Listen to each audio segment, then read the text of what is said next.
I totally believe that creativity is an addiction. It's not because I'm a professional saying that. It's because I have lived this my entire life. I know what creativity has done to me, and I could give you a long list of people who agree with me and those who lost the battle because of the addiction to creativity. It's learning how to build a relationship with it, to understand it, to recognize the downs more than the ups, because you've got to get yourself through every storm. Unplugged, because we will always say yes to creativity.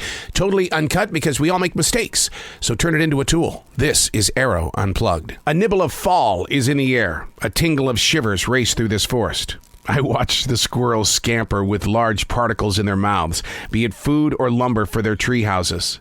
The tiny fuzzy creation, it's something that we should be studying, its large fluffy tail.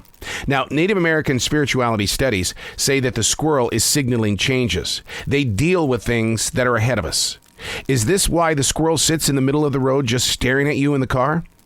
The bright red cardinals are just as active. So many on the ground, though, versus the trees. There must be multiple layers of seeds that the human eye can't see.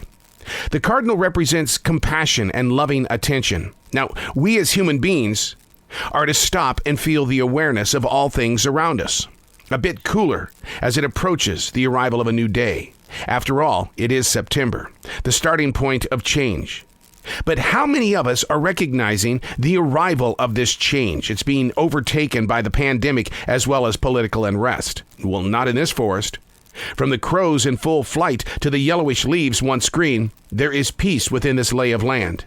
I'm only a visitor, and I want to thank you for sharing.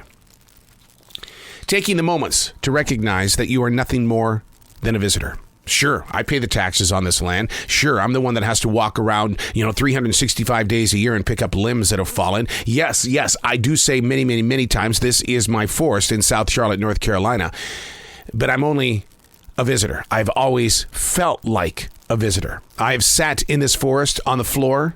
I have walked through this forest, and I have learned to trust and to believe in the vines that climb these trees. I'll never forget back in the early part of the 1990s, I would go through here and I would pull down those vines thinking they're strangling the trees. When in fact, on this day, which happens to be January 19th, 2022, this is our fourth day and the snow remains.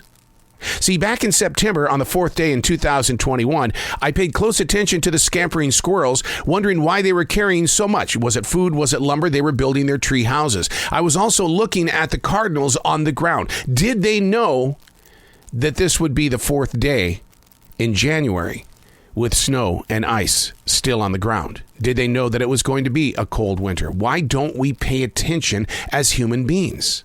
We do when it's in the weather forecast, but is it too late? And the reason why I bring that up is because the question with my wife this morning was, do I put away the generator? Do I put the tools away that we kept out because we knew it was going to snow and rain and blow and get cold? But here it comes again. Are we listening to the wind? They're saying that we could have 2 more days, and we're only just a couple of days from those 2 days. As human beings, why aren't we paying closer attention to the animals? I saw a herd of deer this morning. Oh my God, they were moving quickly. That tells me they are sure of their footing. Even though there is ice and snow on the ground, they had the confidence to move as quickly as they did. Where I took a fall the other day, landing hard on my back, and I feel the pain. Sure, I didn't have the confidence to make the steps that I took. But the thing is, though, nature still won, and it woke me up. And you know what happened? On that night that I took that fall, I laid there on that icy cold ground, staring upward at a full moon. And I spoke with the moon. I listened to the breeze that was going through the air. And what does any of this mean anyway? It means that there's so much going on in the world of politics because of the pandemic, because of the crime, that if you were sitting in this studio with me right now, looking out this beautiful window over the forest, you would see that there's a black and white cat that is just casually walking by, probably doing the same thing I am, just feeling the energy of something that we have no control over because we're only visitors in this forest. It's alive. It's an image of what? The universe? God? It's something that is breathing life into us. And we've got to learn how to pay attention to the trees, to the rocks. How about that volcano that exploded in the ocean, not once but twice? What is the message there? Not that the earth is coming to an end, but rather the process of this earth always changing should be a message to us. Prepare for it and welcome it as it happens, because you are a visitor. I'm Arroe. These are not my words. These are the lyrics from Billy's Forest.